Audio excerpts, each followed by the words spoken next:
An astronaut traveling at 0.9 c, 0.9 the speed of light, holds a meter stick in her hand, moving forward in a spear-like fashion.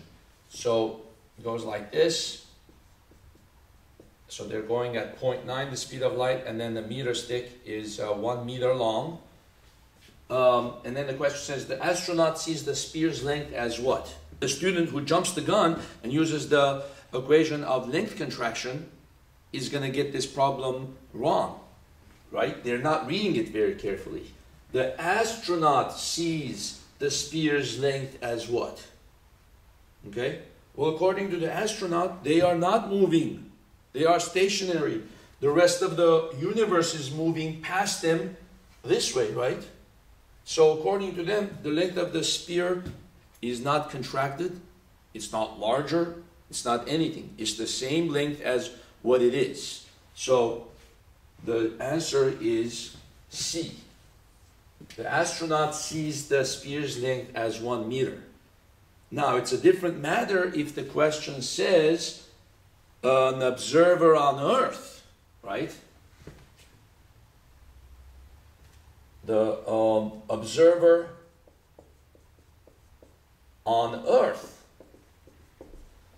sees the spear's length as what? Well, now we can use the equation.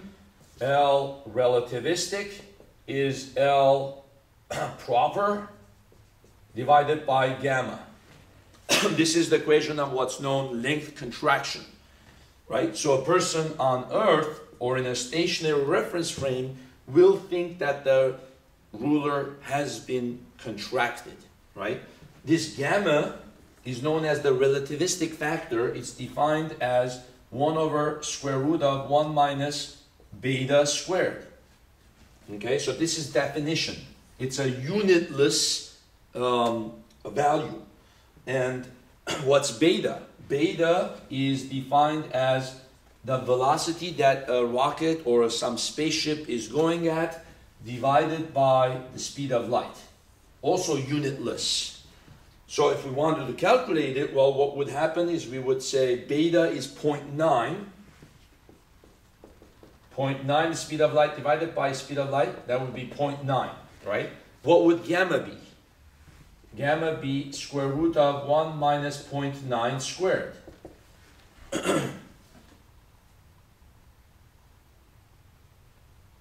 1 divided by parentheses 1 minus 0.9 squared. Then you have to take the square root of that. So gamma comes out 2.29. So the relativistic factor for an object that is moving at 90% of the speed of light is 2.29, right? So what does that mean? The relativistic length observed by a stationary observer for the 1 meter ruler will be what?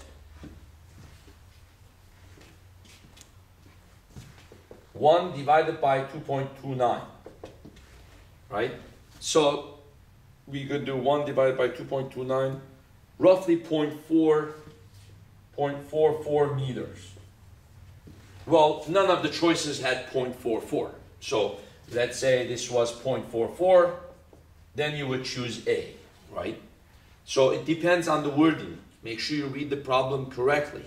If you says the astronaut, according to them, the length is their regular length, right? But according to an observer on Earth, the length is going to be contracted, okay? Thank you very much.